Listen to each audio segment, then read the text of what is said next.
Hi, and welcome to another episode of the Healthy Aging Network. Today, we're going to be talking about senior scams and protecting our older adults. So please stay tuned.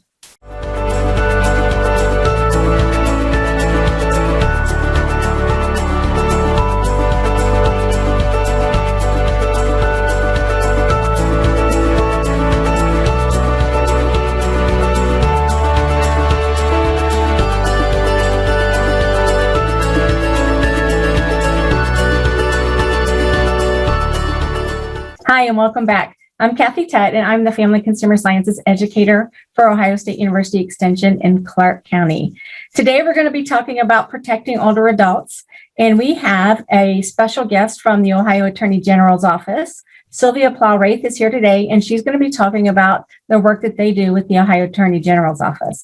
So, Sylvia, could you just take a minute, please, and tell us a little bit more about you and what the Elder Justice Unit does? Sure, I'll be happy to do that, Kathy. First of all, thank you so much for having me here today.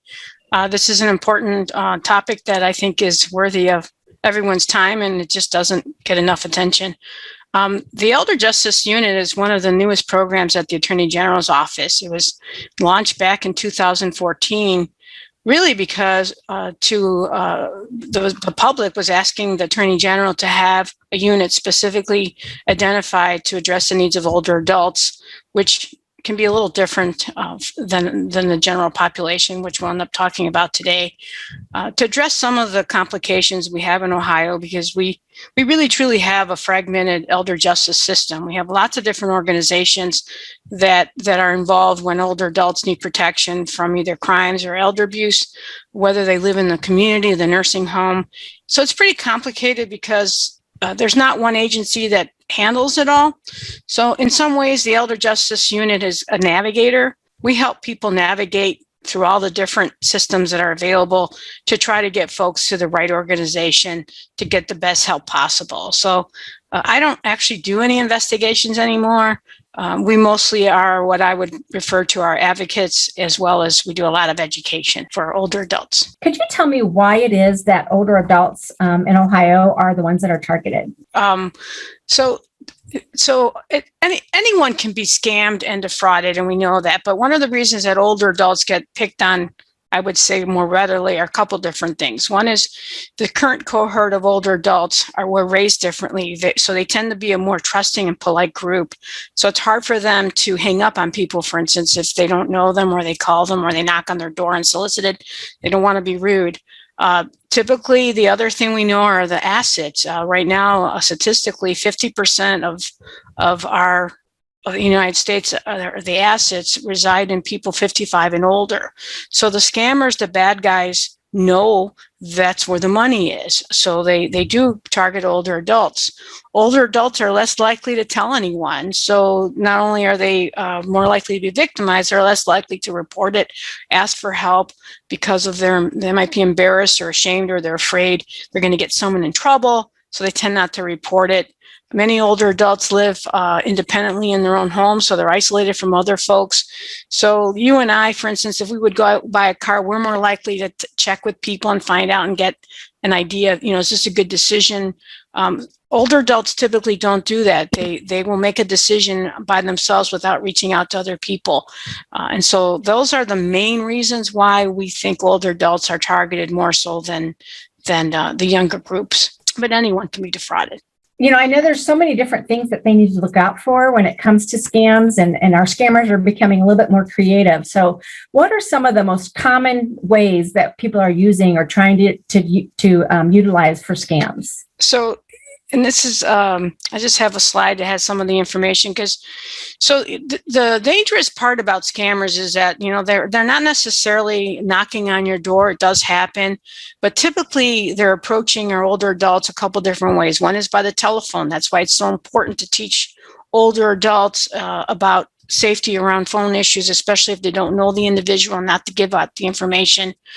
We know that social media, so a lot of older adults, because they're lonely, they do games on Facebook and different types of words with friends and different things like that, that sometimes these guys will pose as imposters and will be on these social sites looking for older adults who are lonely and therefore taking advantage of them.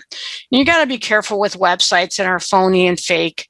emails that tell you about the Nigerian prince or your grandson who was on a trip and now they've been detained by the police. So they do use email all the time as well. And as I mentioned, the in-person solicitation and people coming to your doors aren't as common, but I do know that sometimes folks will knock and say, hey, I was just down the street and I have some extra materials that I was working on your neighbor's roof. How about if I give you a quote to give you a deal on the leftover material? So you got to be careful when someone's coming to you that you have not solicited or asked for them to come and they're offering services. That's usually a tip for you not to let them into your home and just basically learn how to say no, thank you. My mother was living and she was at home alone and she kind of lived in a rural area.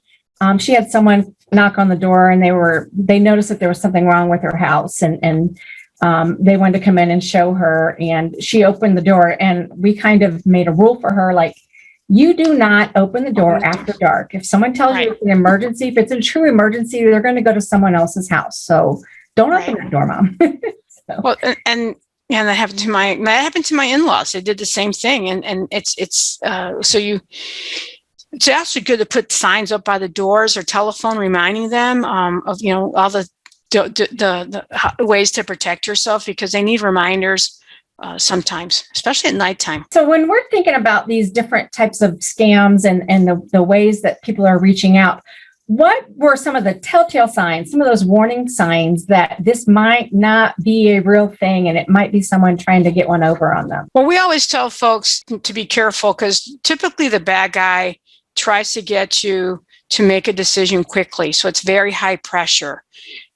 Like whether it's a sweepstakes that you won, whether it's they tell you that your grandchild is being held. They try to get you to make decisions with your heart and not necessarily your brains. So it's really important that whenever they're trying to put pressure, they're not giving you a chance to talk to anyone, or they're telling you it's a secret, don't tell anyone, no one's going to believe you. That sense of secrecy is also another big flag that something's wrong.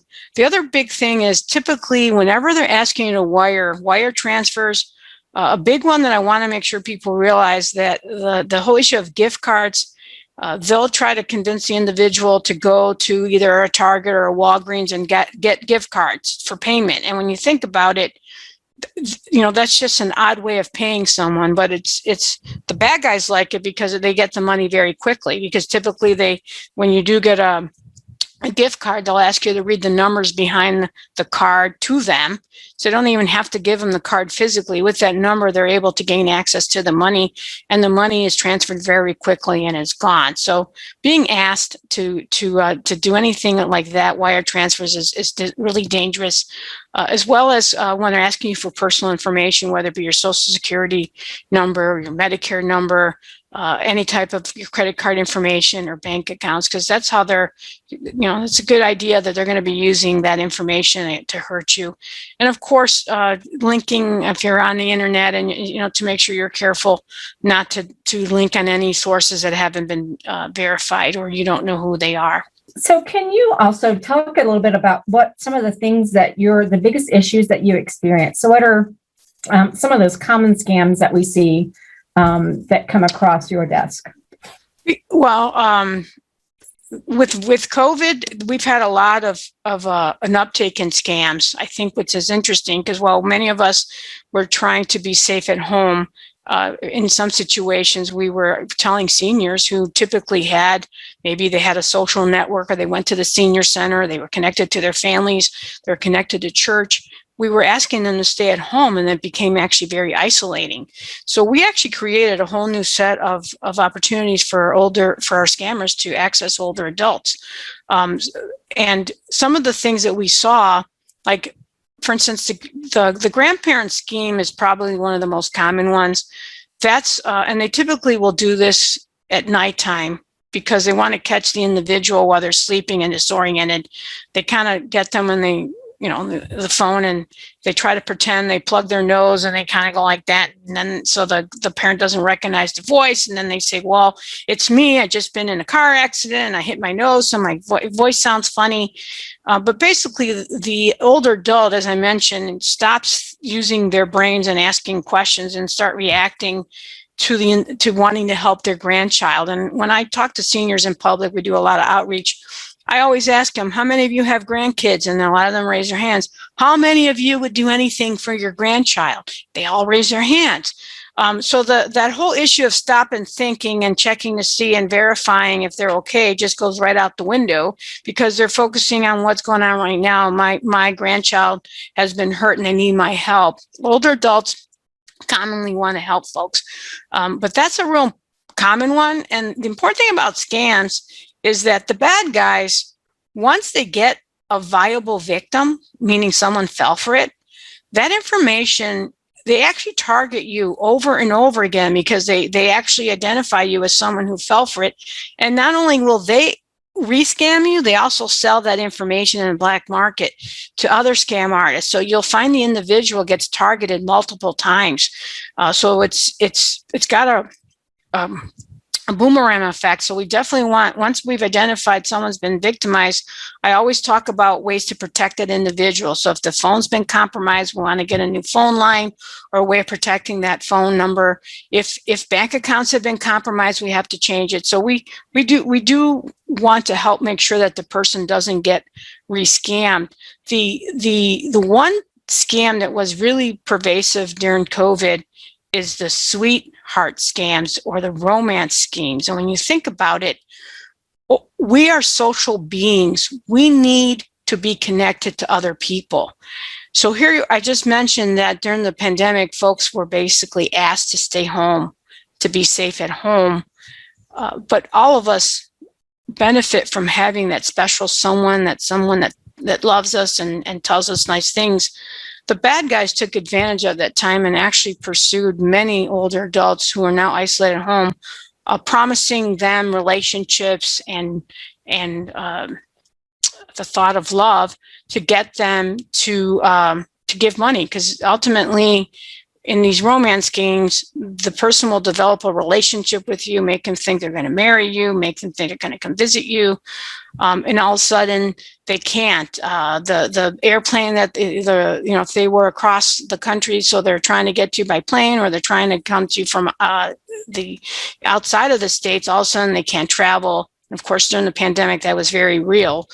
Traveling from one state to the other or from another country became very difficult. So they had the perfect alibi to say why they couldn't come.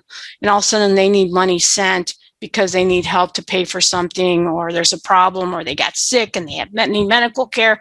They come up with all kinds of reasons why they need money and they need help and they need your help. And people were sending all kinds of money. But romance schemes became extremely very popular and during the pandemic. And those are situations where we're going to want to notify law enforcement and sometimes adult protective services, which we'll talk more about. And I know in my county, I know of 2 instances already where the woman actually has noticed they look for death announcements for wives. And then all of a sudden they befriend the male who has a lot of money and then become romantically involved. And then they ask for money or they threaten to expose them.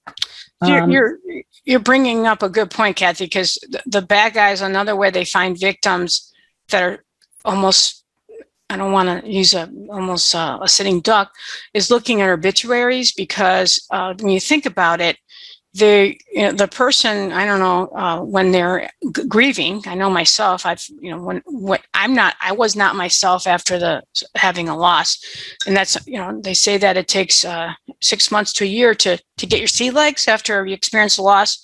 The bad guys will seek out someone who's vulnerable, not only because they're older adults and they might themselves have some physical limitations, but now you're also grabbing someone who may have emotional distraught because they're going through the grieving process, offering them support, friendship, and then it kind of blossoms into so it's not just romance schemes, it's even like a best friend type thing where they develop that relationship.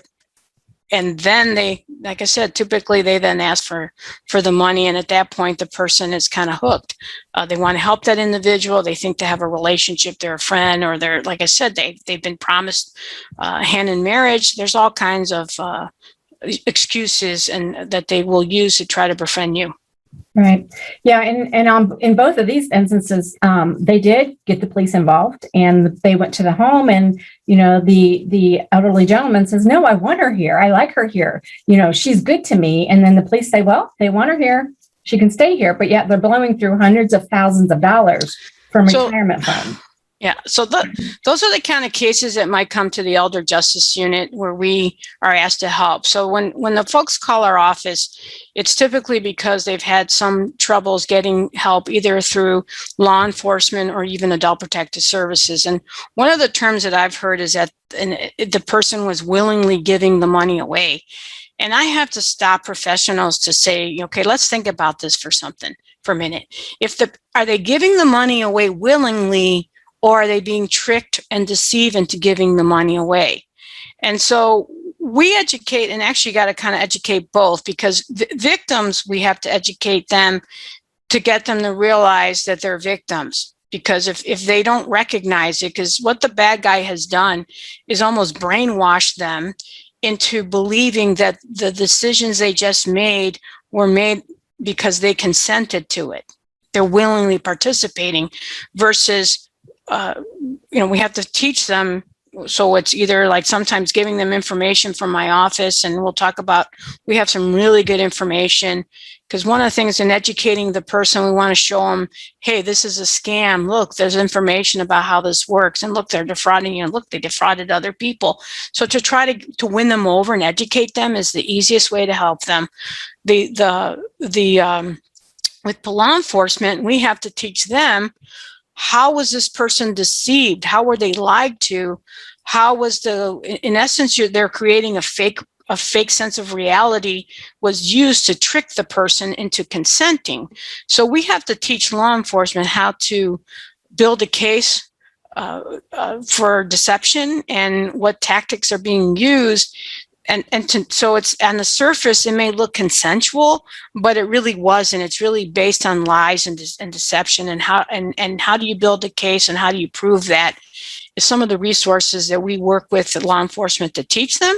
We also have a lot of resources in our office if they need assistance with the investigation, like forensics accountants and different things. But in the case that you're describing, if this is still occurring, I'm going to highly recommend that you reach out to me afterwards, because maybe there's a way that we can work together and bring in resources to stop that. Great. Thank you so much. I know one of the cases has been resolved because they actually had to take guardianship over their father. Okay. Which was not a good family situation that happened at all, but one is still ongoing. Okay. And so I am going to forward this telecast to my friend so she knows who to reach out to. So thank you so much. You're welcome. For touching on that. As we go through a little bit, you talk some about the coronavirus and the scams and how it relates to people being isolated. And that definitely took place with our older adults. They were always so much afraid to go out. But what were some of those common things that happened with the coronavirus? What were some of those COVID scams that took place? Well, we saw lots of different things, but I think in the beginning we saw folks that were selling fake kits, because in the beginning, I don't know if you remember, it was getting tested for the virus and making sure you had it or didn't have it wasn't that easy. So there was fake test kits around to see if you had it. There was bogus products that kept and said that they cured you. So there was people selling products that claimed that they were curing the virus. We had folks impersonating the government, and older adults. This cohort still responds to government, and that's why scams that impersonate saying they're the IRS are so effective, because this generation is still impressed and intimidated by, they don't want to get on the wrong side of government. But so they were asking them for information about their Social Security insurance because they needed that information in order to get them some cures. And what they were really doing is obviously stealing the information to commit identity theft or to impersonate you and try to get to your banking information. Scams, the big one that I saw a lot in our office, and actually we got a lot of referrals, were related to the stimulus checks, because folks in facilities, nursing homes, older adults that didn't know that they were getting a check did get a check. So we had all kinds of people wanting to steal that check. We had strangers pretending and impersonating government to say that they needed your social security number to try to get you your stimulus check. We had family members who basically took the check, and the person didn't even know it. But I also had and worked with some facilities in RNS didn't know at first what to do with these checks, but we had a lot of facilities also thought that if the person owed money to the facility, maybe they could, apply this towards their debt. And that also wasn't the case, because what we learned about the stimulus checks is that they weren't considered income. It was a special award to try to monies that were to give people a boost. So it couldn't count against you if you're a Medicaid recipient, for instance. It wasn't going to be used as income or an asset. It was designed to provide you with assistance. So we got a lot of those type of cases, and individual ones, facilities in the beginning, we knew some of it was they just didn't know. But after a while, we started seeing if there was a lot of complaints from the same facility, that escalated to maybe being a defraud, where it was actually involving then our healthcare fraud section and even the Medicaid unit to see if there was any Medicaid fraud going on. So that is very interesting for you to share, because I think that's something that a lot of people need to have their ear tuned to, especially when they have loved ones in long-term care facilities. If they had anything take place with that, they need to know that wasn't right if someone took that money. So Thank you for that. Can we talk a little bit about some of the facts, some of the statistics when it comes to elder abuse, maybe like where it takes place or the number of people? Sure. So first of all, it's very common. Everybody thinks that, it doesn't happen here. And we actually know that these type of cases happen in every zip code and every municipality in Ohio is no different than any other state. So each year, over a million of older adults of Americans get abused, neglected, and exploited. Last year in the state of Ohio, I know that Jobs and Family Services received over 30,000 cases or allegations of abuse, neglect, and exploitation. So it does happen here in Ohio.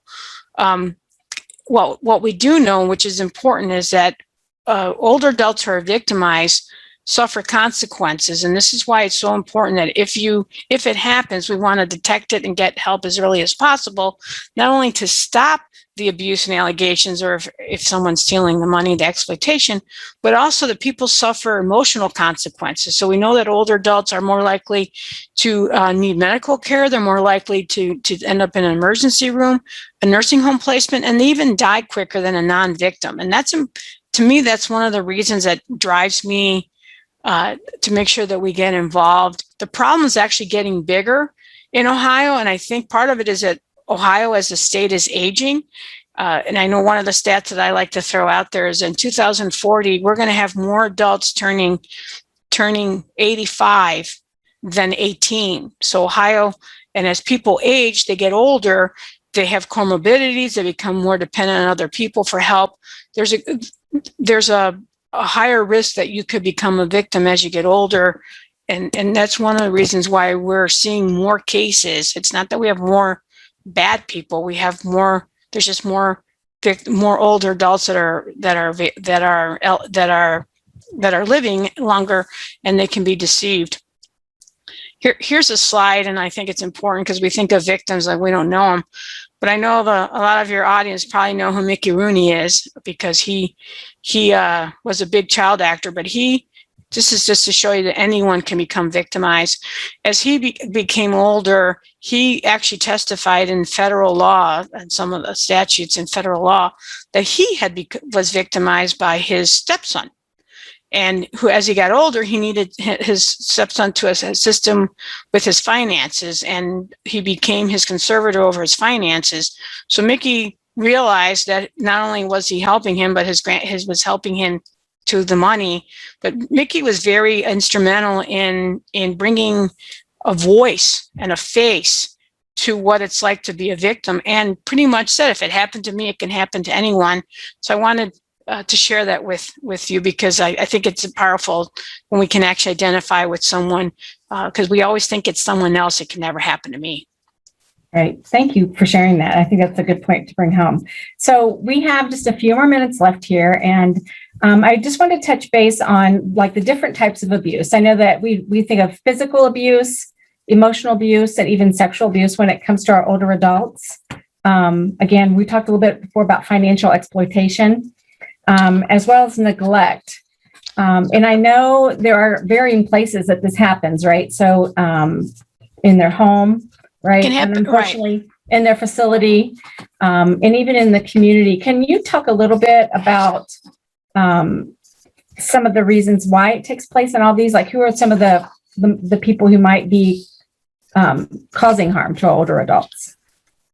So you're right. It happens in the community, and it can happen anywhere. But what in the community, what we see most often with elder abuse and exploitation, it could be family. So it could be family members or someone that you know. So what we're learning is that it's really an exploitation of the person's trust.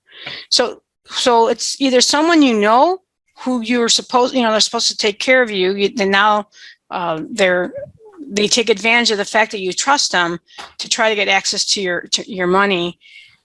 And so in elder abuse, we typically say that, and this is what makes it so difficult for law enforcement, is when it's a family member, because sometimes they discredit it as either being a civil matter or a family matter, because the bad guy, the bad actor, is actually a family member, someone they know. Those cases can be challenging when they're related, and when did it start? And sometimes, they were going to inherit it anyway. So I think that confuses people of whether it's exploitation or not. The other thing I want to point out is in facilities, the bad guys could be, sometimes it's staff. It's someone who works at the facility who have access to the older adults, and they befriend them, and they basically apply the same tactics where they develop the relationship, they develop trust, and because I get to know you, I get to find out where the money is, and then they go after it. So what I see is that the tactics that family members use are very similar to the tactics that strangers use, and the fact that they kind of like develop that relationship to take advantage of the individual. The hard part for older adults and for people in the community is, who do you call under what circumstances?